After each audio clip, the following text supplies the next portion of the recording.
La unidad de cuerpo y alma en la antropología tomista. Caracteres distintivos de la concepción antropológica cristiana. Vicisitudes de su formulación filosófica. Paradójicamente, luego de tantos siglos de cristianismo a cuya luz se ha forjado nuestra civilización occidental, el desconocimiento o la tergiversación de ciertas cuestiones fundamentales de la teología y la filosofía cristianas resultan asombrosos. Uno de los aspectos acerca del cual gran parte del pensamiento contemporáneo padece de notorias falencias concierne a la concepción antropológica cristiana.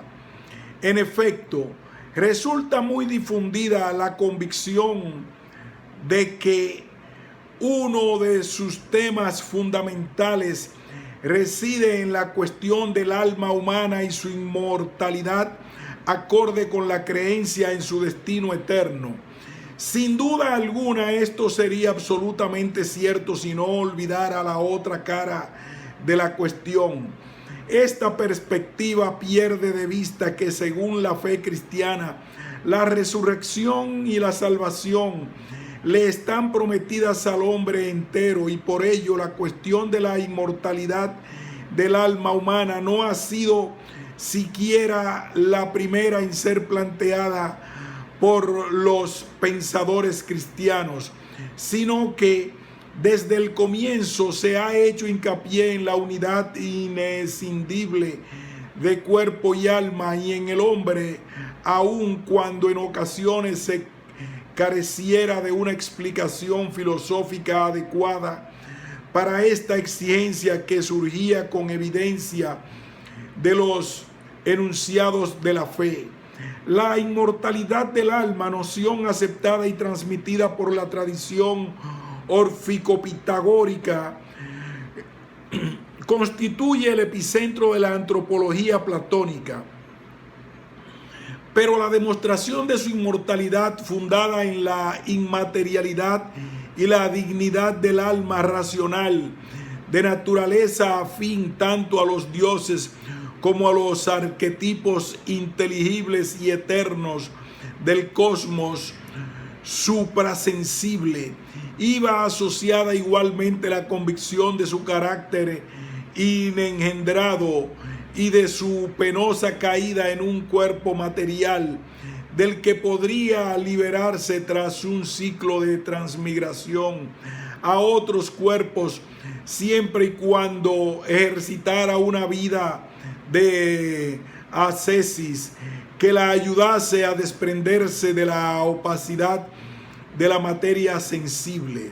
Así, durante los primeros tiempos del pensamiento cristiano, en medio de un ambiente pagano filosóficamente impregnado de neoplatonismo, la cuestión de la inmortalidad del alma evidentemente no podría haber sido causa de controversias con los cristianos, aun en el caso de que se hubiese planteado.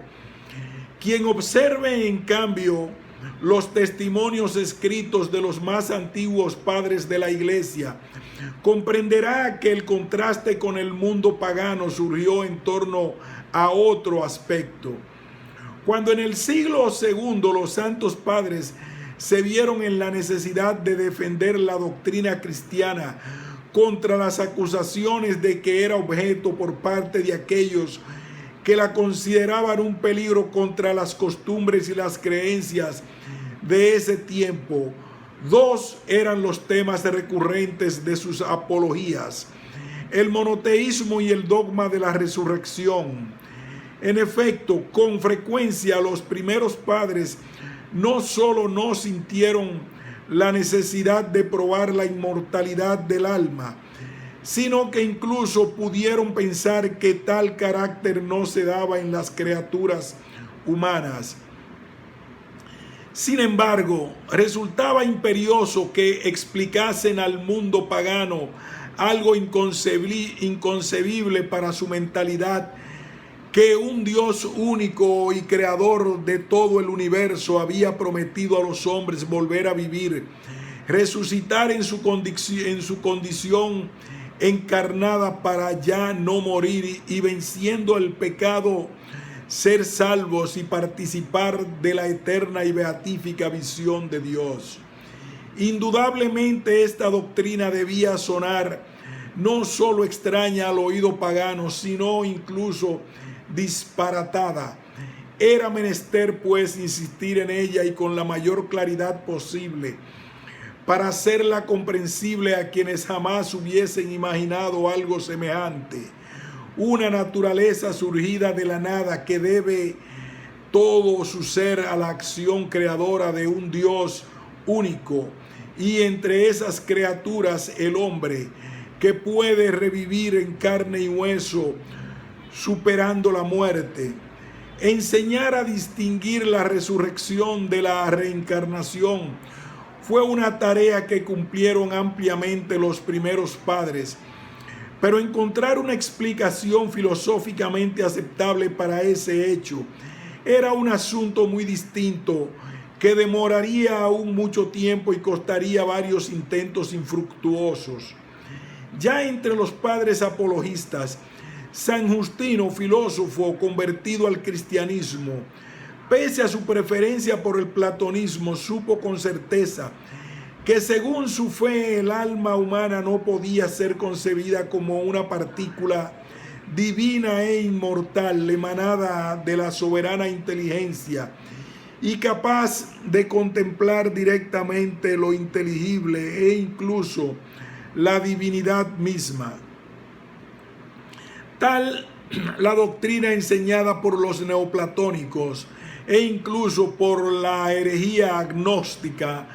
Contra esas concepciones heréticas y simplemente ajenas al cristianismo, San Justino establece con energía que ni el alma tiene visión directa de Dios, ni transmigra a otros cuerpos, ni es inmortal.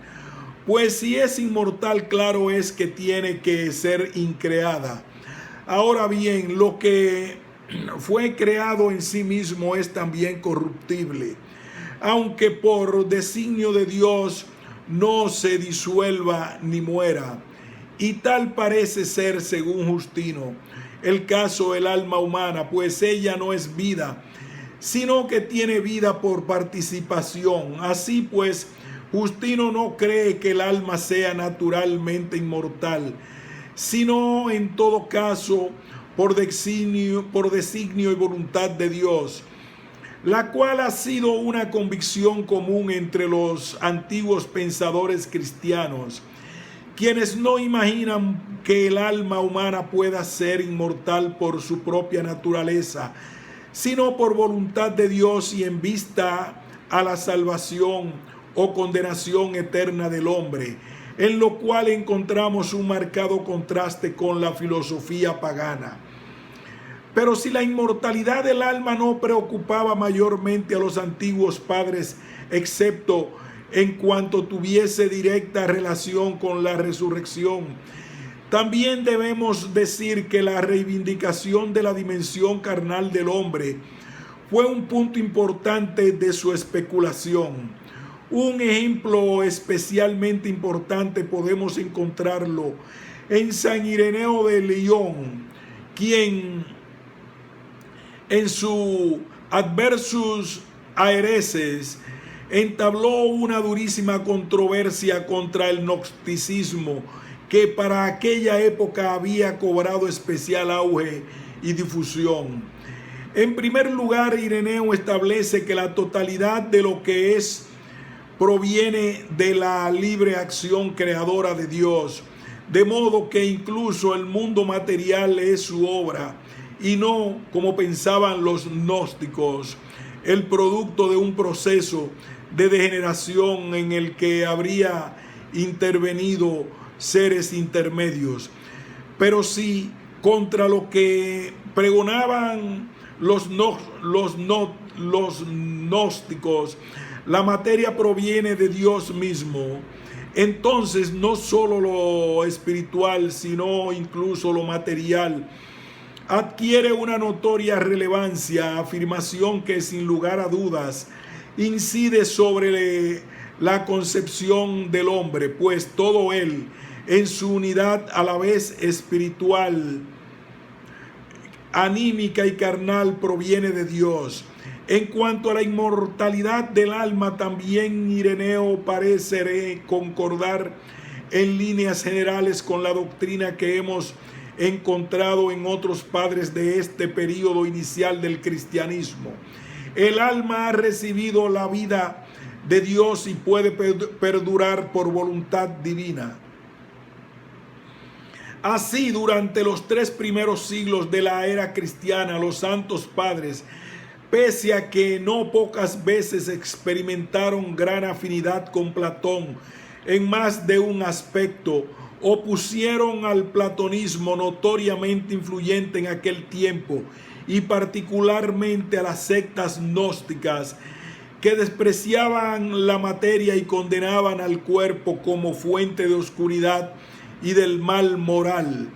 La unidad inescindible del compuesto humano, en tanto es el hombre entero el que está llamado a la vida eterna, pues Dios ha llamado la carne misma a la resurrección y le promete la vida eterna. Anunciar al hombre la buena nueva de la salvación es, en efecto, anunciarla igualmente a su carne.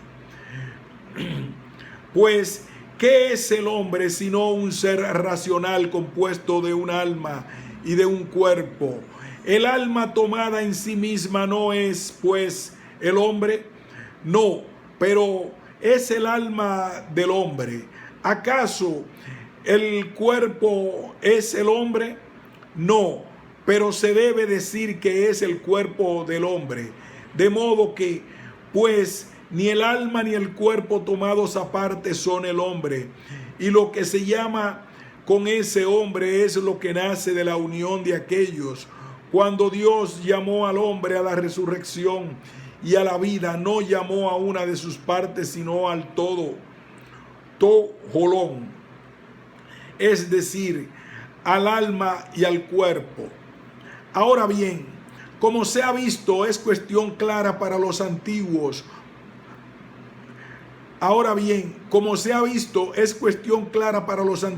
Padres que el hombre constituye una unidad viviente y carnal que está llamada a la vida después de la muerte, por lo que la reencarnación del alma, como si el cuerpo fuese una morada meramente provisional, transitoria o incluso perjudicial para el alma inmortal, resulta desestimada.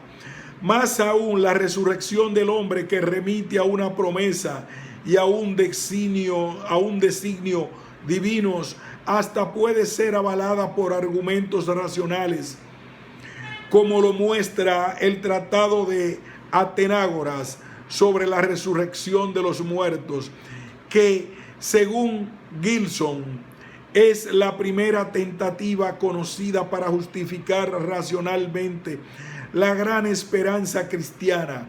Sin embargo, justificar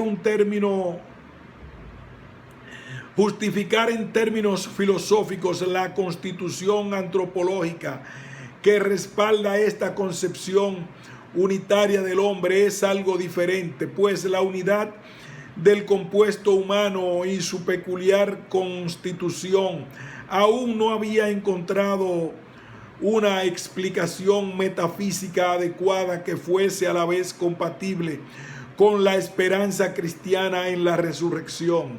Mas, con el ahondamiento de la reflexión, el problema, lejos de simplificarse, se amplió. Si los antiguos padres pusieron su empeño en declarar la unidad constitutiva del hombre exigida por la resurrección, mientras que la inmortalidad del alma humana les pareció no tanto un carácter derivado de su propia naturaleza como un don de Dios, no pasó mucho tiempo hasta que se percibió que la inmortalidad era connatural a ella. Y en tal caso, El recurso a la doctrina de Platón se dio casi espontáneamente. No obstante, pronto aparecerían también ciertas dificultades que tardarían en poder ser resueltas. En efecto, la filosofía griega había brindado dos grandes respuestas en torno a la naturaleza del alma humana. La de Platón, posteriormente reasumida y transmitida por Plotino, permitía sostener fácilmente la inmortalidad del alma, porque se fundamentaba en la sustancialidad de la misma. Sin embargo, ello sucedía a costa de considerar el cuerpo como otra sustancia diversa del alma, accidentalmente unida a ella. Tanto es así que, según expresa Platón en el Alcibíades, propiamente hablando, el hombre es su alma. Evidentemente, en un planteo como este, la inmortalidad del alma quedaba salvada, pero al precio de excluir el cuerpo de la constitución esencial del hombre. Por otra parte, Aristóteles había dejado sentada expresamente la unidad ilemórfica de cuerpo y alma en el hombre. El alma es la forma del cuerpo organizado que tiene la vida en potencia, y siendo acto respecto del cuerpo, constituye con él una unidad sustancial e inescindible. Mas, si el alma es tan solo forma y no sustancia, entonces evidentemente la inmortalidad del alma resulta prácticamente insostenible. La disolución del compuesto significa también la de aquellos principios que lo integraban. Mucho se ha discutido en torno a la posible inmortalidad del intelecto en Aristóteles, pero la ambigüedad de sus textos no permite una conclusión definitiva, puesto que, si bien es claro que el intelecto agente aristotélico es una sustancia inmortal, en tanto su operar autónomo respecto del cuerpo orgánico evidencia su inmaterialidad, por otra parte no es necesariamente se identifica con el alma humana en cuanto forma que anima la materia. De ahí la tenaz resistencia que ya tempranamente despertó la doctrina aristotélica.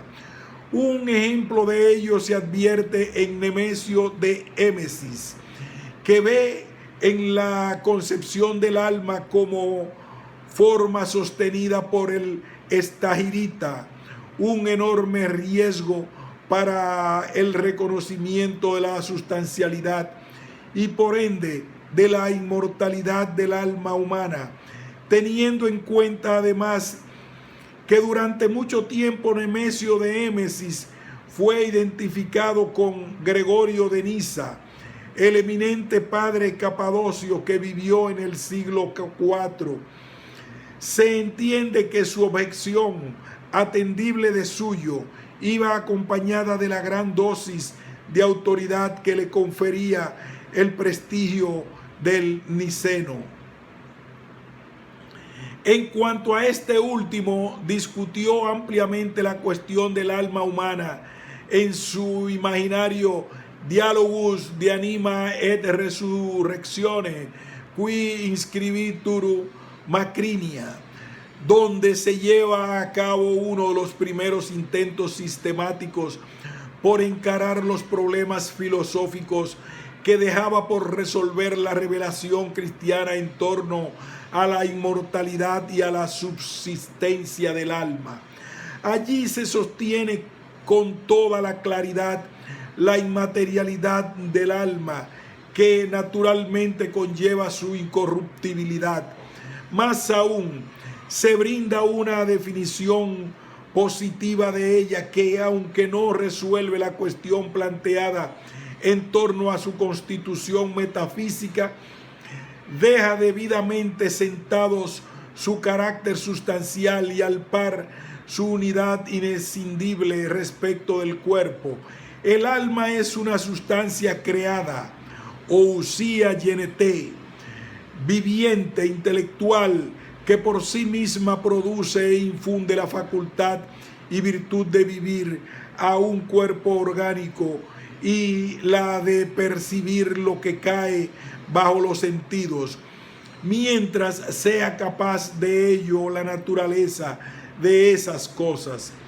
Pero si bien se ve que esta definición es totalmente acorde con lo que todo pensador cristiano debía sostener, ella no brinda todavía ninguna respuesta acerca de cómo podría justificarse y explicitarse una concepción semejante en términos metafísicos que aparezcan como principios constitutivos responsables de esa doble condición del alma que, por lo que respecta a las dos grandes doctrinas filosóficas griegas, la platónica y la aristotélica, resultaban al parecer inconciliables.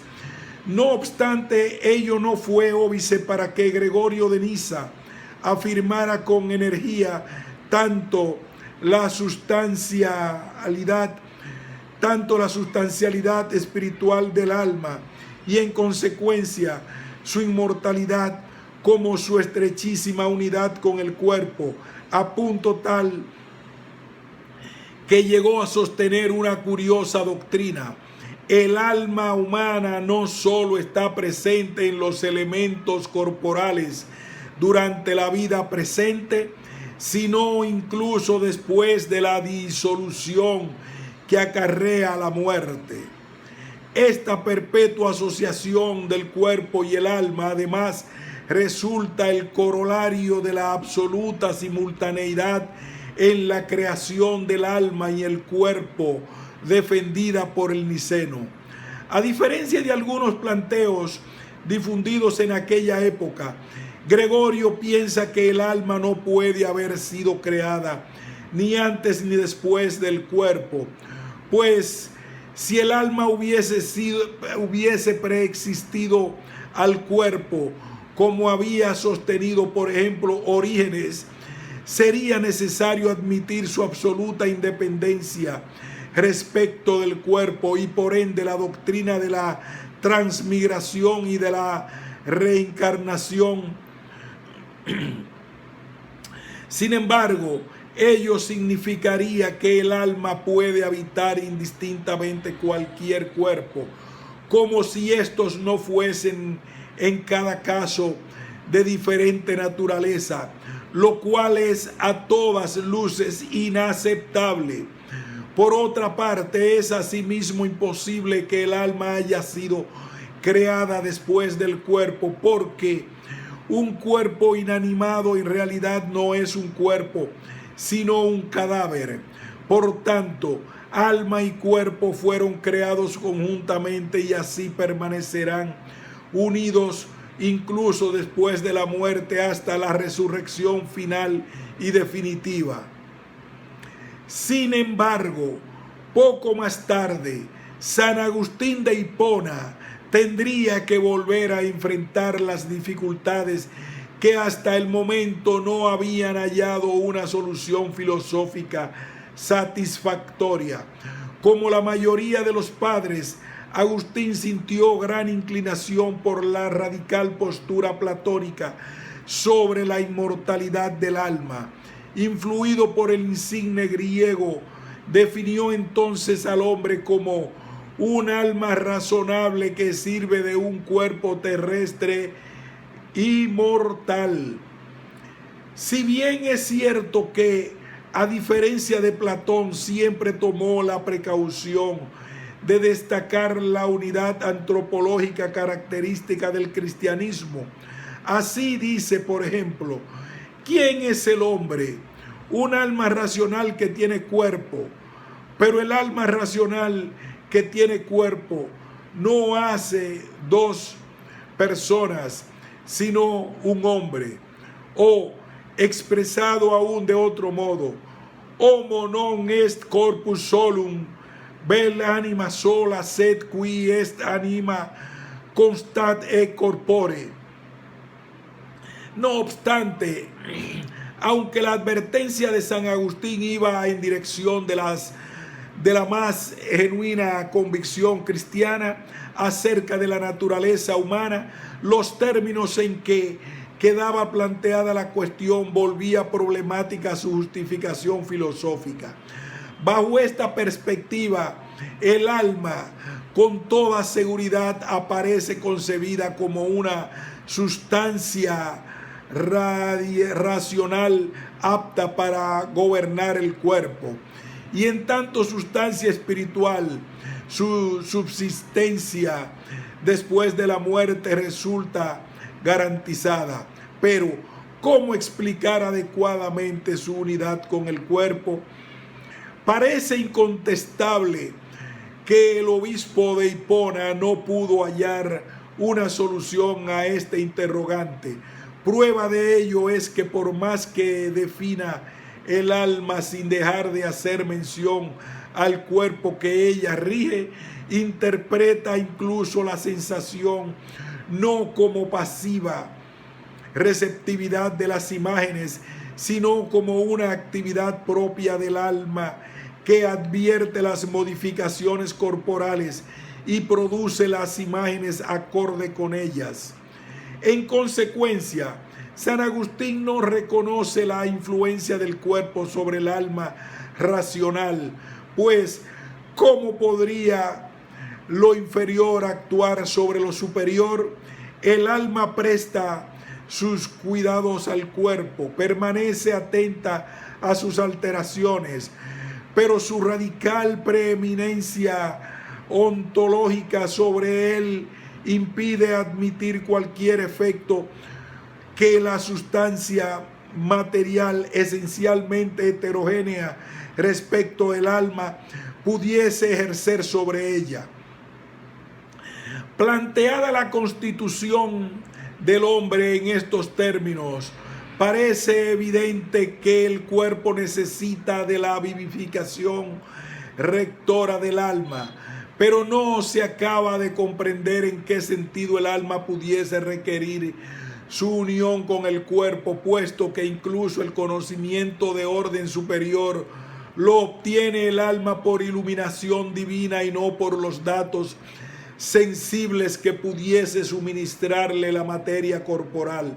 Más aún parece que un cuidado excesivo del alma hacia el cuerpo y la multiplicidad de lo sensible pudiese comportar más bien un obstáculo para la atención que el hombre debe prestar a su interioridad espiritual, en donde encuentra la clave de la verdad y el bien, y por ende la imagen de Dios trascendente que también habita en su alma y es el único capaz de causar aquellos principios especulativos y morales en nosotros, los cuales pertenecen al orden de las verdades eternas e inmutables, y en tanto tales son prueba de la inmortalidad del alma que las contiene. Por eso no puede sorprender que con frecuencia San Agustín exprese acerca de sí mismo: yo, es decir, mi alma, pues es manifiesto que esta identificación de sí mismo con su alma señala el epicentro de su doctrina, el cual se encuentra en el diálogo íntimo de la propia alma con el Dios vivo. Lo demás resulta accesorio. Así, aunque insiste en que negar la unidad del compuesto humano sería un desatino, la influencia de la solución platónica neoplatónica y su motivación ético-religiosa, que apela más a la experiencia unitiva del alma con Dios que a la descripción de la constitución metafísica del ente, hicieron que San Agustín no pudiese conjurar por completo el riesgo de una concepción antropológica dualista, pues no se ve de qué manera esas dos sustancias completas y distintas entre sí, según el modo en que el obispo de Hipona presentara el alma y el cuerpo humanos, vendrían a constituir un único sujeto de un modo que no fuese puramente accidental. El problema no dejó de ser percibido por las generaciones subsiguientes y, aún sin solución satisfactoria, fue transmitido de los padres de la iglesia a los escolásticos.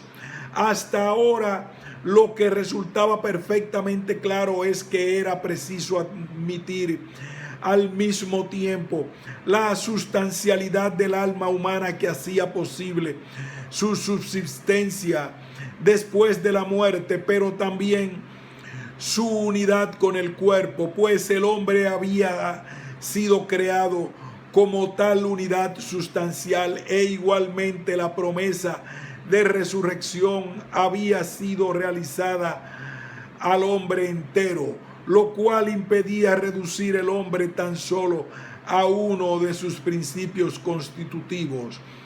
Al respecto, durante cierto tiempo las miradas se dirigieron a Avicena, cuyo pensamiento intentaba conjugar la concepción neoplatónica con algunos principios aristotélicos, motivo por el cual logró proponer una respuesta que tendría gran aceptación también entre los pensadores cristianos. En efecto, el teólogo árabe sostuvo la doble condición del alma, según la cual ésta sería sustancia por esencia y accidentalmente forma del cuerpo. Con ello, al parecer, quedaban salvadas a la vez la unidad del compuesto y la subsistencia del alma espiritual. Incluso no faltaron autores que, para intentar una explicación adecuada de la sustancialidad del alma, apelaron al pensador judío conocido en el mundo latino como Avicebrón, quien sostuvo que el alma no solo estaría unida al cuerpo, sino que ella misma sería un compuesto de forma y materia espiritual.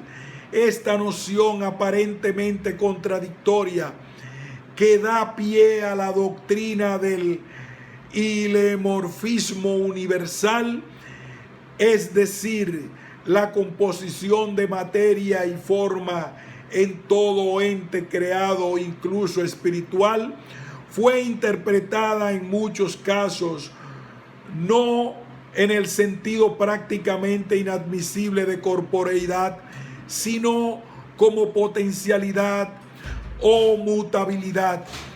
Pero más allá de las dificultades casi insalvables que acarrea aquella expresión poco feliz, resulta evidente que constituía un auténtico esfuerzo por explicar mediante principios metafísicos lo que aparecía como una evidencia, que el alma racional es sustancia por propia naturaleza y por eso mismo también es inmortal.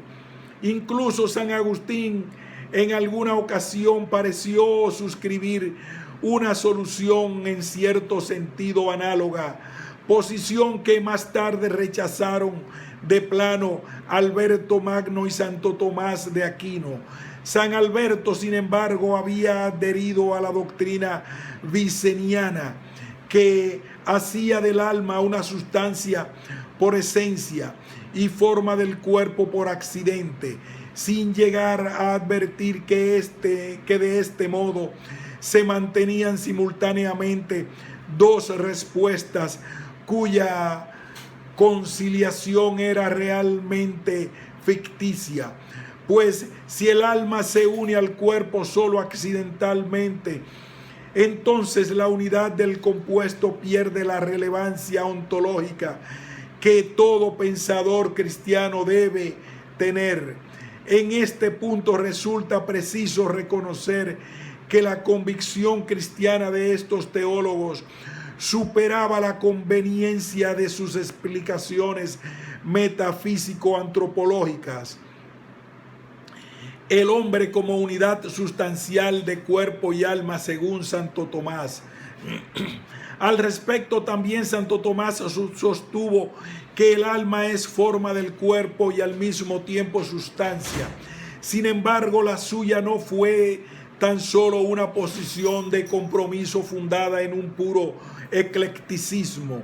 Al contrario, Santo Tomás consiguió transformar los datos del problema y ofrecer una nueva solución sobre la base de su propia concepción del acto de ser, es decir, valiéndose de una explicación metafísica hasta entonces no imaginada y posteriormente mal comprendida.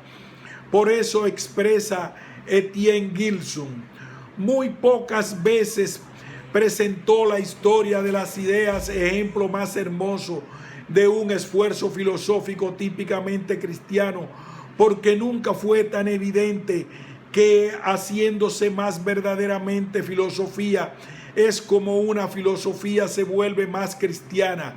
Sin embargo, tampoco hubo nunca esfuerzo filosófico peor recompensado. Efectivamente, la doctrina del Aquinate nunca quedó a salvo de ser considerada en los términos de un aristotelismo cristianizado.